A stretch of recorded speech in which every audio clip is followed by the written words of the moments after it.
Thank you for taking the time to sit down with me today. I have been a student of the Lyricus materials for some time and I have been looking forward to this interview. You are most welcome. As a student of the Lyricus teachings, I love sharing and discussing the materials. Please know that all the materials may be found at www.lyricus.org or the sister site at www.wingmakers.com. Before we begin, can you briefly describe the Lyricus teaching order? Absolutely. But first, I wish to clarify a few points. I am not an official representative of the Lyricus teaching order or website. I am also not a Lyricus teacher. I am just a person who came across the Lyricus website and who began to resonate with the materials. Much like a flower turning towards the warmth of the sun. Wonderful. We will be students on a mission of discovery together. I love that. Now for that Lyricus description. The Lyricus teaching order originates in the central race of the seventh superuniverse. Within the central race is a subrace known symbolically as the Wingmakers. Within the Wingmakers there is a specific order of beings that are collectively known as Lyricus. And it is this group that is responsible for assembling and exporting the knowledge base necessary for a developing species to scientifically prove the existence of the soul. It is Lyricus that is responsible for shepherding a developing species to the technological and scientific prowess whereby the soul and the soul carrier are distinguished and acknowledged by the species at large. Wow. That's intense. Now, I have heard about a section of the Lyricus website called the Discourses with teachings on 6 topics. My hope is that today we discuss Discourse One, Experiencing the Wholeness Navigator. I would be willing to play the role of student, if you would be willing to play the role of teacher. Are you up for this? Absolutely. Sounds like fun. Let's go for it. Perfect.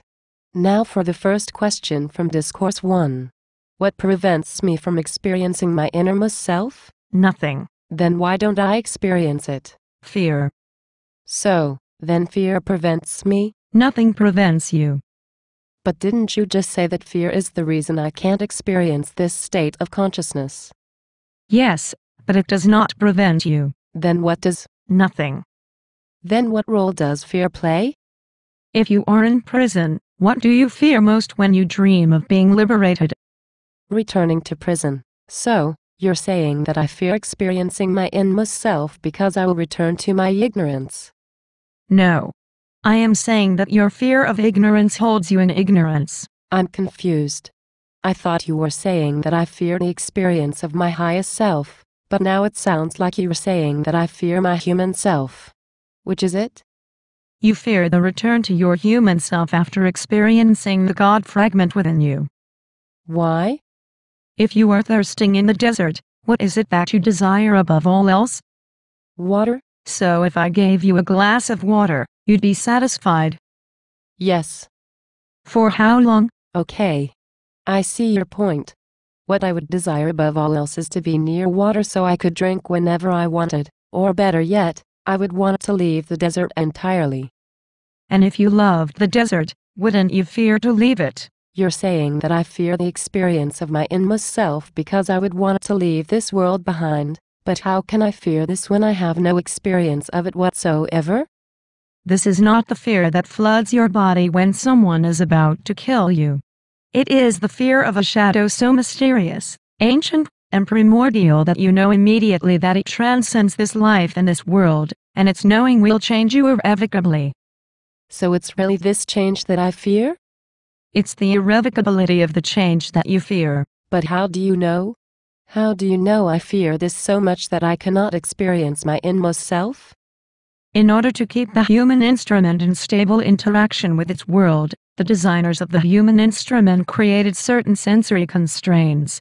Because these were not absolutely effective, there was also designed into the genetic mind of the human species an instinctual fear of being displaced from its dominant reality. For these 2 reasons, I know. But this isn't fair.